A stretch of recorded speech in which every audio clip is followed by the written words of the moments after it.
नमस्कार। खास कार्यक्रम देश देशांतर में आपका स्वागत है। मैं हूं आरफा खानम शेरवानी। बेल्जियम की राजधानी ब्रसेल्स में एयरपोर्ट और मेट्रो में बम धमाकों में करीब 30 लोगों के मारे गए हैं। 30 लोग और धमाकों के दूसरे दिन भी आज दुनिया भर के देश थर्राए हुए हैं कि अगला निशाना अब कौन सा देश हो सकता है। हालांकि इस आतंकी घटना को अंजाम देने वालों और उनके साथियों की पहचान लगातार की जा रही है, इसकी कोशिशें हो रही हैं। इसी बीच फ्रांस ने कहा है कि बेल्जियम सरकार आतंक के प्रति नर्म रही है। आखिर क्या मायने हैं फ्रांस के ऐसा कहने के, और क्यों यूरोप ही आतंक का टारगेट बन रहा है? किस तरह से जो समीकरण है आपसी सामाजिक वो बदलते हुए नजर आ रहे हैं इन घटनाओं के बाद, ये सब कुछ जानने की कोशिश करेंगे मेहमानों के जरिए। भारत के पूर्व विदेश सचिव शशांक जी हमारे साथ स्टूडियो में मौजूद हैं। साथ ही हमारे साथ आलोक बंसल हैं, डायरेक्टर हैं इंडिया फाउंडेशन के। वरिष्ठ पत्रकार अमित बरुआ जो कि मैनेजिंग एडिटर हैं द हिंदू अखबार के, वो भी हमारे साथ मौजूद हैं। और वरिष्ठ राजनीतिक टिप्पणीकार मोहन गुरुस्वामी भी हमारे साथ मौजूद होंगे। सभी मेहमानों का स्वागत है। सबसे पहले शशांक जी, मैं आपके साथ शुरुआत करना चाहती हूँ कि सबसे बड़ा सवाल यही उठ रहा है कि यूरोप क्यों टारगेट बन रहा है? देखिए, दो तीन चीज़ें हैं। एक तो कई दशकों से यूरोप में बहुत चाहे ह्यूमन रिफ्यूजीज़ हैं, ह्यूमैनिटेरियन इश्यूज़ वाले या इकोनॉमिक वाले रिफ्यूजीज़ हैं, कई दशकों से हैं। मुझे याद पड़ता है सन 68 में मैं बेल्जियम में होता था एज ए यंग डिप्लोमेट। तो वहाँ तब भी उस समय बहुत लोग थे जो इस तरह के, तो कई इलाकों में हमें जाने से खुद ही हमको डर लगता था उन दिनों कि कोई बच्चे पत्थर फेंक देते थे गाड़ी के ऊपर या कुछ कर देते थे। और दूसरा ये है कि यूरोप इसके पश्चिम एशिया के बहुत नज़दीक है, तो आजकल रेफ्यूजीज़ वगैरह वहाँ बहुत जा रहे हैं और टर्की ऑफ कोर्स में बहुत एक ख़ास अहम रोल कर रहे हैं। लेकिन फिर भी तीसरा ये है कि यूरोप ने कोशिश करी है सब जगह डेमोक्रेसी लाने की, अमेरिका के साथ मिलकर। तो जो ये कोalitions ऑफ द विलिंग बनी है इराक़ के समय से, तो वो उन्होंने जो जिस तरह की भी स्थायी सरकारें थी, अच्छी थी ख़राब थी ये बात और है, लेकिन उसके जो अल्टरनेटिव निकल कर आए हैं वो कंप्लीट इंस्टेबिलिटी और बिल्कुल वो ऐसा हो। तो इस प्रकार से मेरे ख्याल से जो इन्होंने यहाँ पे ताकतें उभार दी हैं, कोशिश करी गई एक प्रकार से, मैं कहूँगा टूनिशिया वगैरह में, इजिप्ट में जब एक बार बात करी गई अरब स्प्रिंग की, तो उससे स्प्रिंग तो मेरे ख्याल से आया नहीं, लेकिन ऑटम जल्दी शुरू हो गया। तो अब ऐसे में जो है हमारे ख्याल से ये सब चीज़ें करने से यूरोप जो है वो ज़्यादा इसमें आगे आ गया। और बेल्जियम खास करके, क्योंकि बेल्जियम मैं कहूँगा फेडरल स्टेट है, छोटा सा देश है, केरला के बराबर इसकी आबादी हुई होगी। बिल्कुल। और वहाँ पर जो है इतने लेयर्स हैं, मल्टीपल लेयर्स हैं। और इसके अलावा कहीं ना कहीं वो जो सांकेतिक है, जो सिंबलिज्म है कि वहाँ पर यूरोपियन यूनियन का भी दफ्तर है, इसके अलावा नाटो का दफ्तर भी है और यूएनडीपी का ऑफिस भी है। तो कहीं ना कहीं जो आतंकवादी संगठन है उनके लिए एक ये सिंबल भी है कि यहाँ हम हमला करना चाहते हैं। जी, वो है भी। और फिर दूसरा ये है कि जो वीक स्टेट्स हैं वहाँ पे ज़्यादा पॉसिबल हो जाता है, क्योंकि देखिए जो यूरोप के अपने मैगजीन्स और न्यूज़पेपर्स हैं वो हमेशा यही प्रेडिक्ट करते रहते हैं कि बेल्जियम कब डिवाइड हो जाएगा जी, कब तक यूनाइटेड रहेगा, नहीं रहेगा। तो जब वो खुद ही अपना ये एनालाइज कर रहे हैं तो दूसरों के लिए बहुत आसान हो जाता है कि भाई जो ये देश खुद ही अपना आपस में नहीं रह सकता है, तो थोड़ा और मदद कर देते हैं वहाँ पे। जी कैप्टन बंसल, ये फ्रांस के कहने की क्या वजह रही है? उनके स्टेटमेंट को हम किस तरह से समझें? कुछ लोग ये कह रहे हैं कि भाई ये वो देश है जो कह रहा है जो अपने देश पे हमला नहीं रोक पाया, वो दूसरे देश के लिए कह रहा है कि आप नरम रहे और आपने सबक नहीं सीखा। देखिए, पहली चीज़ तो ये है कि जो पेरिस हमलों का एक बहुत बड़ा जो साजिश करता था उसको बेल्जियम से पकड़ा गया। और बेल्जियम में जो है एक नर्म रवैया रहा है और कई स्ट्रक्चर्स ऑफ जैसे गवर्नेंस तो फ्रांस की बात मान रहे हैं आप, ये बात सही है?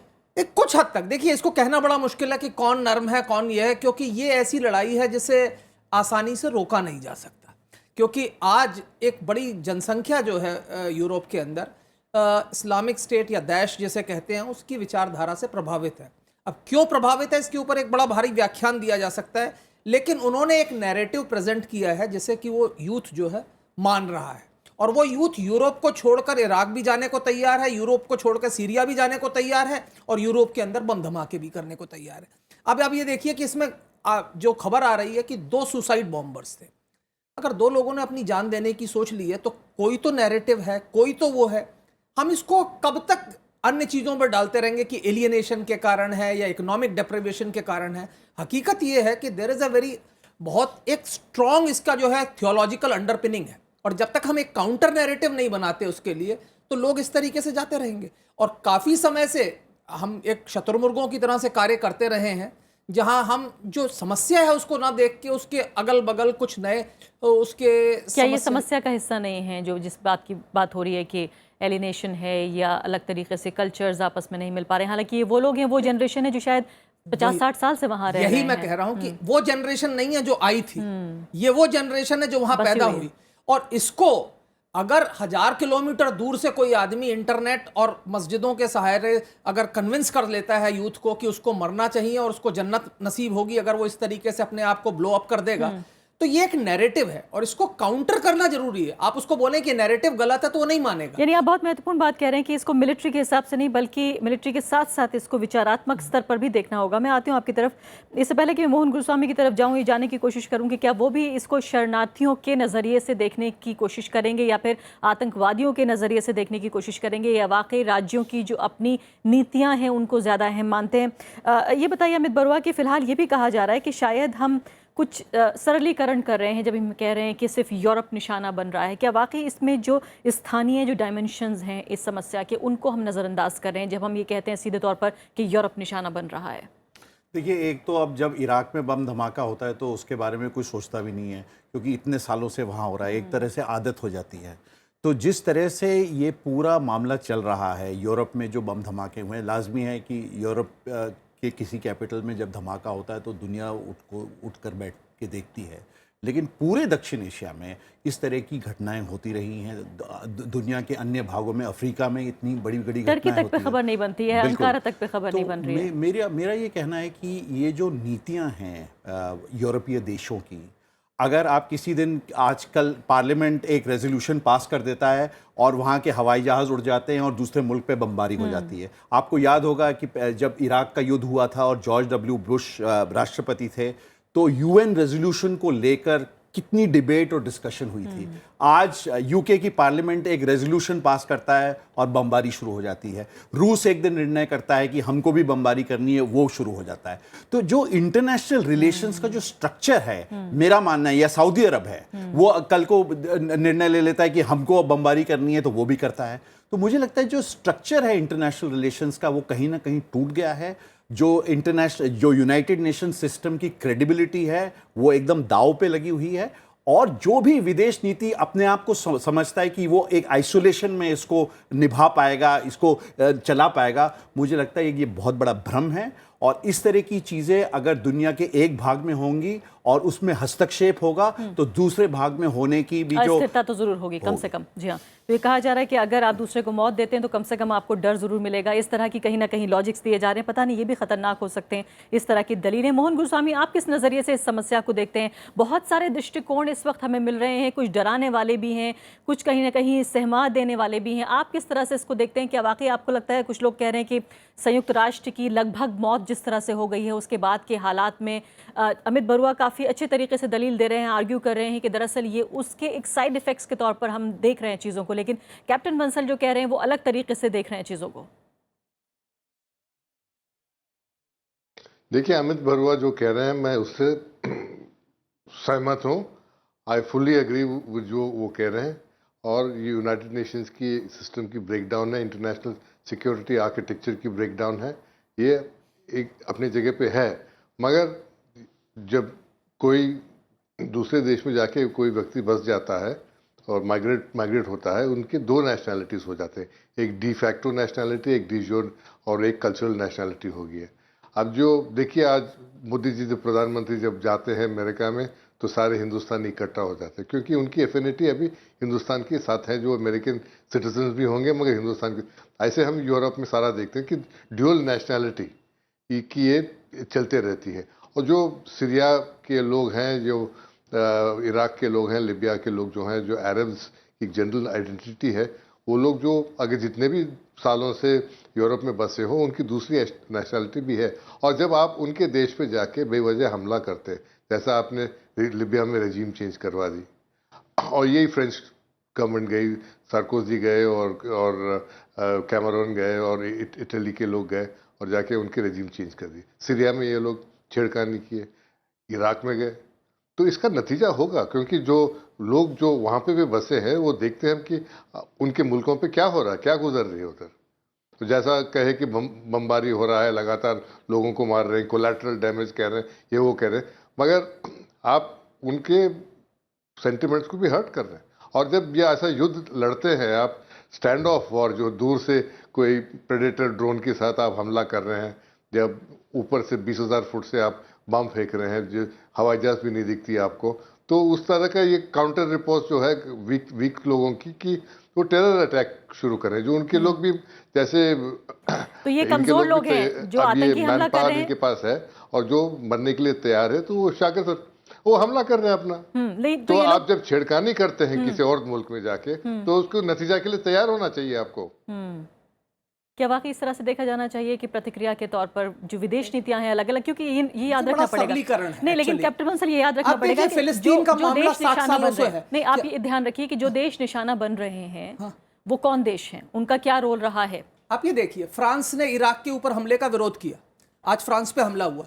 अमेरिका पे तो 9/11 के बाद कोई हमला नहीं हुआ। और आप अगर ये देखिए, फिलिस्तीन की समस्या 60 साल से चल रही है। उनका रवैया अलग था, बिल्कुल था, फ्रेंच बिल्कुल का। अलग था। क्या लीबियन ने किसी ने जाके एक्सप्लोड किया अपने आप को? अब देखिए नेशनैलिटी, जिन्होंने सुसाइड सी, एक कट्टरवादिता का जो एक वो जो डंक है, उसकी हम मार नहीं देख रहे हैं। हम ये नहीं समझ रहे हैं कि अपने आप को ब्लोक अप कर देना एक दूसरी चीज है, एक रिवोल्ट करना, एक अटैक करना। जैसे बहुत सारे, क्या सर्बिया में हमले नहीं हुए? क्या फाटा में हमले नहीं हुए? पाकिस्तानी तो कोई जाके नहीं लेकिन ब्लॉक कर आईसिस रहा का कहना तो ये कि वो सत्ता के लिए कर रहे हैं। अगर सत्ता के लिए कर रहे नहीं हैं जी, तो अपनी जान आईसिस क्यों का दे रहे कहना हैं? नहीं है, वो इस्लामिक ग्लोबल इस्लामिक एमिरेट के लिए कर रहे हैं। लेकिन है तो सत्ता ही, वो सत्ता ही तो वो है। चाहते हैं पूरे विश्व, उनका एक थियोलॉजिकल बैकग्राउंड है। वो बोल रहे हैं कि अगर आप देखें अभी वॉशिंगटन पोस्ट में जो कल परसों आर्टिकल है, वेरी क्लियरली कहता है कि वो समझते हैं कि खुरासान की लड़ाई होगी, जिसमें लेकिन स्थापित तो सत्ता ही करना चाहते हैं, तो उसके लिए जान देने की बात कहां से आई? वैश्विक सत्ता स्थापित करते हैं। और वो उन लोगों को ये कन्विंस कर देते हैं कि अगर आप शहादत दोगे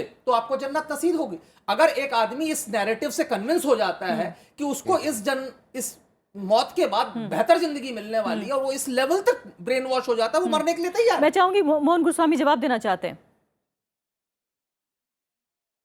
हाँ, देखिए, इस माहौल में ये एक अरब नेशनैलिटी भी है। ये लिबिया, सीरिया वगैरह जो है, ये आर्टिफिशियल एंटिटीज है जो कॉलोनियल एज में क्रिएट किए गए हैं। और मैप ड्रॉर्स ने मैप्स बना के उनको अलग अलग मुल्क बना दिए। एक अरब नेशनैलिटी है, और अरब नेशनैलिटी पे आज हमला हो रहा है। जिस तरह उनकी टेरिटरीज को ऑक्यूपाई किया गया है और वो लोग नहीं छोड़ रहे हैं, और जिस तरह उन पर जुल्म हो रहा है ओवरऑल, उसका एक कॉज है। और अगर एक्सट्रीमिज्म इसमें फलता है, एक्सट्रीमिस्ट इसी माहौल में फलता है। अगर ये उन पे नहीं गुजरती तो ये एक्सट्रीमिज्म वहाँ पलने की कुछ शायद गुंजाइश कम होती थी, मगर हुआ है। और उसको दुरुस्त करने के लिए सारे मुल्क को क्या जाके डिस्ट्रॉय करेंगे आप? ये क्या बात हुई? ठीक है, आप जब क्रिएट किए हैं इस माहौल को, तो आप उसको जिम्मेदारी लीजिए। जी शशांक जी, ये बताइए कि किस तरह की दुनिया की तरफ आगे हम बढ़ रहे हैं। दो तरह के निर्दोष लोग हैं, एक वो लोग हैं जो कि इन बम धमाकों के शिकार हो रहे हैं, और ये भी हमें याद रखना होगा कि जब हम शरणार्थियों का जिक्र कर रहे हैं तो उसमें भी बेशतर निर्दोषी होंगे। वो भी वो लोग हैं जो एक तरह के आतंकवाद, एक तरह के अतिवाद, कहीं ना कहीं अपनी जान बचाकर भाग रहे हैं, शायद एक ऐसी दुनिया की तलाश में जहां जान बच सके और कुछ बेहतर भविष्य हो सके। तो दूसरी तरफ ये दूसरे निर्दोष भी हैं। क्या आपको लगता है कि यूरोप में अभी फ्रांस के बाद अभी थमी नहीं थी ये बहस, अब बेल्जियम के बाद आपको लगता है कि एंटी इमिग्रेंट, जीनोफोबिक, एंटी रिफ्यूजी, इस तरह की नीतियां हमारे सामने आएंगी और ज़्यादा निर्दोष जो हैं वो और ज़्यादा वल्नरेबल हो जाएंगे? जी, सबसे पहले तो मैं ये कहना चाहूँगा कि जो अभी आलोक जी ने बोला कि चाहे संयुक्त राष्ट्र संघ का अपना स्ट्रक्चर डैमेज हो जाना वो अलग बात है, लेकिन मैं सोचता हूँ कि पैन अरबिक सेंटिमेंट्स इतना ज़्यादा अभी नहीं हुआ है। वो किसी ज़माने में ज़्यादा था, जब बाथिस्ट पार्टी थी, जब सोशलिस्ट पार्टी थी, नासर वगैरह थे, इवन गद्दाफ़ी काफ़ी दिनों तक ये फॉलो करते रहे पैन अरबिज़म का मसला। अब इस्लाम और क्रिश्चियनिटी जो 1000 साल से झगड़े में हैं, और बीच में वो काफ़ी लो लेवल पे चला गया था। खाली स्कॉलर्स, वेस्टर्न स्कॉलर्स कई बार कहते थे कि ये जो कॉलोनाइजेशन का पीरियड था, दैट वाज 8th क्रूसेड, कि उनको जाके जहाँ जहाँ भी कहीं मुस्लिम मिल सकते थे, जहाँ जहाँ भी कोई ऑल रिलीजन के लोग मिल सकते थे, उनको अपने कंट्रोल में रखना था। अब जो है ये काउंटर नैरेटिव उनका शुरू हो गया है इस्लाम का, कि ये जिस तरीके से इन लोगों ने अब आगे हमले कर रहे हैं अरब देशों पे, इस्लामिक देशों के ऊपर, उनको कंट्रोल करने की कोशिश कर रहे हैं। दूसरी तरफ सऊदी अरेबिया और कतर इन लोगों को ज़्यादा पहल दी जा रही है, क्योंकि शिया सुन्नी के बीच में जो है वो स्ट्रगल कराया जा रहा है, तो उसको भी वो माना जाता है। तो उनके अपना अंदरूनी है झगड़े। कहीं ना कहीं ये भी कहा गया कि ये भी आग से खेलने जैसा हुआ, जो खासकर जो पश्चिमी देश है, अमेरिका का अगर नाम लिया जाए, कि जो एक चीज़ जो कि बंधी हुई थी कहीं ना कहीं उसको भी पूरे तरीके से वो खुला छोड़ जानबूझ के देना। भी कुछ के लोग कहते हैं जानबूझ के करा जा रहा है, क्योंकि वो मगर चाहते ये हैं कि भी- दोबारा से रिकॉलोनाइजेशन हो इन सब देशों में। वो सब वेस्टर्न कंट्रीज़ को कह रहे हैं कि साहब आपके ऊपर इतने हमले हो रहे हैं, आप अपने 10-10, 20-20 हज़ार ट्रूप्स के, देखिए वेस्ट में, यूरोप में खास करके बहुत रिलक्टेंस हो गई थी अमेरिका को सपोर्ट करने की कि भाई ग्राउंड पे ट्रूप्स जाएंगे उनके, तो इसीलिए वो ड्रोन्स वगैरह सब ये जो है कैलिफोर्निया में बैठ के वो हमले करने में लगे रहते थे। अब नेक्स्ट स्टेज ये है कि जब स्टेट स्ट्रक्चर्स ख़त्म हो रहे हैं, तब वो कह रहे हैं कि भाई अब ये इंडिविजुअल स्ट्रक्चर, रीजनल सब रीजनल स्ट्रक्चर्स आ रहे हैं, थियोलॉजिकल आ रहे हैं, तो उसमें जो है आप इनको जो है आप संभालिए, इनके ऊपर हमला कीजिए और अपने ग्राउंड ट्रूप्स को भेजिए वहाँ पर। शशांक जी, इनमें स्टेट स्ट्रक्चर्स जो टूट रहे हैं जी। उसमें कहीं ना कहीं ये बड़े देशों का रोल भी है। मतलब अगर आप इराक को ले लें, वहाँ पे रेजीम चेंज का जो नैरेटिव बना, एक नेशनलिस्ट रिस्पांस, आप जो भी कहिए, नेशनलिस्ट इस्लामिस्ट रिस्पांस, उसको आप किसी भी तरीके से कहें, लेकिन ये हस्तक्षेप हुआ वेपन्स ऑफ मास डिस्ट्रक्शन जो कि कभी थे नहीं या मिले नहीं उनको, उसको लेके राष्ट्रवाद इराक में था कब? एक सेकंड मैं आलोक जी इस पे, तो मैं जो ये कह रहा हूँ कि देखिए, किसी भी देश के साथ या किसी भी मुल्क के साथ या किसी भी नेशनैलिटी के साथ अगर आप खिलवाड़ करेंगे, आप बर्मा ले लीजिए, आप साउथ ईस्ट एशिया और ईस्ट एशिया के बहुत माहिर रहे हैं, वहाँ पे जो रेजीम चेंज अब हुआ है वो एक अपनी स्पीड पे हुआ है, अपने तरीके से हुआ है, कायदे से हुआ है। Today we have a civilian elected president in Burma. वो तो अच्छी बात है कि वहाँ बर्मा में तेल नहीं था, मेरी जहाँ तक समझ है। तो मोटी बात यह है कि अगर आप हस्तक्षेप तो करेंगे सीरिया में तो भी नहीं उसका है। कोई ना कोई जवाब निकल के आएगा। और सीरिया जैसा मुल्क, मैं वहां कई बार गया हूं और बहुत ही मॉडर्न एजुकेटेड लोग वहां थे, और आपने क्या किया है, उसको 200 साल पिछड़ा कर दिया है। और अब ये जो नतीजे आए हैं, आपको रेजीम चेंज का जो नक्शा आपको ड्रोन से नजर आए या मैप पे नजर आए दूर से, तो अगर ये देखेंगे और आप करेंगे, अमल दरामद करेंगे, तो उसका एक रिएक्शन होगा। स्टेट स्ट्रक्चर्स जब टूटेंगे तो इसी तरीके के अजीब लोग जो आईसिस और ये यही सब क्या लोग, वाकई यही बीमारी है और हम लक्षण को तलाश करने की कोशिश कर रहे हैं? अमित जो बता रहे हैं, दरअसल देखिए बीमारी नहीं है, है। ये सोल्यूशन ढूंढा जा रहा है। देखिए जब समय ऑटोमन कैलिफेट को ख़त्म किया गया, जो कहते हैं सिक मैन ऑफ यूरोप, तो जानबूझ के अरब नेशनलिज्म को बढ़ाया गया और अरब देशों के ऊपर उन लोगों को थोपा गया जो वेस्ट का काम कर सकते थे। नहीं, बाद में लेकिन रजीम अगर चेंज हो गया अरब अपना भी आप। छोड़ दें तो भी इराक का आप जिक्र करिए, वहाँ शिया नेशनलिज्म पैदा हो गया है पूरे तरीके से। तो जो देश जो कि देखिए पिछले ईरान ने कई इसलिए सौ बहुत सालों से मदद करी, लगातार साथ ईरान में ने तो रहे बहुत एक साथ। सपोर्ट किया इसको, जो अमेरिकन हमला जो हुआ इराक आर्टिफिशियल पे। कंस्ट्रक्ट, आप इराक, सीरिया, अरब देशों की सीमाएं चलिए मैं देखिए, बहस बनाई में थोड़ा किसकी? आगे बढ़ना चाहती हूँ। मोहन गुरसामी जी, ये बताइए, फिलहाल अगर यूरोप के नज़रिए से अब इसे देखने की कोशिश करें, यूरोप की जो अंदरूनी पॉलिसी, जो नीति रही है, वो काफ़ी लिबरल रही है कि आप शेंगन वीज़ा लेकर तमाम देशों में जा सकते हैं। क्या आपको लगता है इससे प्रभावित हो सकती हैं ये आतंक जो फैल रहा है? क्या ये नीतियां भी प्रभावित होंगी? क्या नक्शा बदलेगा? किस तरह से आप देख रहे हैं? देखिए, यूरोप का तो नक्शा बदलने वाला नहीं है। जो यूरोप यूनियन एक बनने वाला था वो बनने वाला नहीं है, क्योंकि जो जिस तरह के ये हमले हो रहे हैं और जिस तरह उनकी इकोनॉमिक प्रॉब्लम्स है, उनकी डेमोग्राफिक चेंजेस है, उसके वजह से भी इनके एक यूरोपियन यूनियन एक पावर से उभरने वाला जो था, हम जो ख्याल में रखते हैं हम लोग, वो होने वाला नहीं है। ये अलग बात है। अब जो यूरोप के लोग जो पेंट कर रहे हैं कि सारा इस्लाम, सारा अरब देश जो यहाँ पे विवाद चल रहा है वो सब खुरासान चाहते हैं, ये गलत है। एक माइनॉरिटी है, एक छोटी माइनॉरिटी है, आप उस माइनॉरिटी को तो डील कीजिए, वो और मेजॉरिटी लोग डील कीजिए। आप उनके भला स्टेट्स को डिस्ट्रॉय कर दिए। अगर आप लिबिया को पसंद नहीं किए, कर्नल गद्दाफी को पसंद नहीं किए या बशर असद को पसंद नहीं किए, तो सऊदी अरेबिया को कैसे समर्थन दे रहे हैं आप? कतर को कैसे समर्थन दे रहे हैं आप? उनके रेजिम के इनसे अच्छे हैं क्या? उनके वहाँ पे डेमोक्रेसी चलती है क्या? आप सारे एरिया में छेड़खानी की, अपने वैल्यू सिस्टम लाने की कोशिश की, आप अपने आप को ज़्यादा सिविलाइज मानते थे, ये वो किए, तो उसका नतीजा आपको तो मिल रहा है अभी और मिलते जाएगा जब तक ये एटीट्यूड आप नहीं चेंज करें और इस्लाम को इसमें दोषी ना ठहराएं। और जो माइनॉरिटी, जो एक्सट्रीमिज्म है, हर सोसाइटी में एक्सट्रीमिस्ट होते हैं। क्या फ्रांस में एक्सट्रीमिस्ट नहीं थे क्या? लेफ्टिस्ट एक्सट्रीमिस्ट नहीं थे क्या जो लोगों को मारे? ये अमेरिका में नहीं होता कि क्लू का क्लैन था उधर? हर देश में होता है और उस देश को डील करना चाहिए उन एक्सट्रीमिस्ट के साथ। लेकिन कितना आप ईंधन वो मिल रहा सारे है, ये सबसे systems बड़ी आप बात है। जी, destroy समय थोड़ा सा करेंगे। कम है। और छोटी सी बात और मैं कहना चाहूँगा, मोहन जी समय कम है। हाँ, हाँ, जल्दी से। एक छोटी सी बात ये कहना चाहूँगा कि अभी भी जो लड़ रहा है आईसिस के खिलाफ और जो मर रहे हैं लोग, वो भी मुसलमान हैं।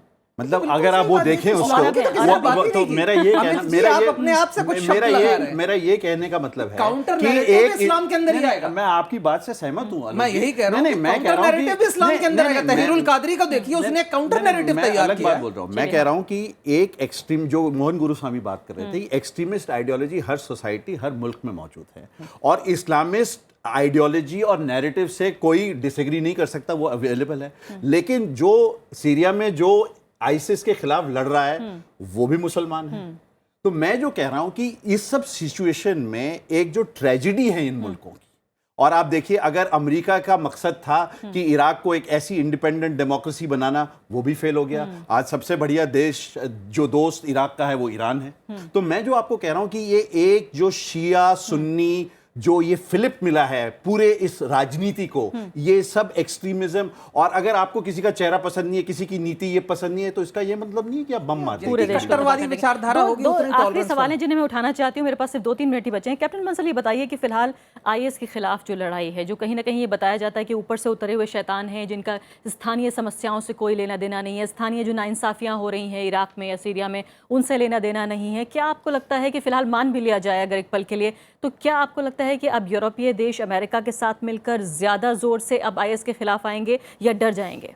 देखिए, पहली चीज तो मैंने पहले भी कहा, ये ऐसी लड़ाई नहीं है जो बंदूक और बम से जीती जा सके। आप आईएस की वेबसाइट पे चले जाइए, कहीं फिलिस्तीन का नाम हो, कहीं इराक का नाम हो, सीरिया का नाम हो, कहीं नहीं है। तो सवाल यह है, इसके लिए काउंटर नैरेटिव आपको बनाना है। हमने शुरुआत की वर्ल्ड सूफी कॉन्फ्रेंस करके, भारत ने शुरुआत की, तहीरुल कादरी साहब आए थे, उन्होंने काउंटर नैरेटिव, क्योंकि आपको देखना है कि आईएस कैसे अट्रैक्ट कर रहा है युवकों को। नहीं, अभी बताइए कि सैनिक लिहाज से अगर देखें तो क्या अभी फिलहाल यूरोप और अमेरिका मिलकर ज्यादा जोर से इनके खिलाफ आएंगे?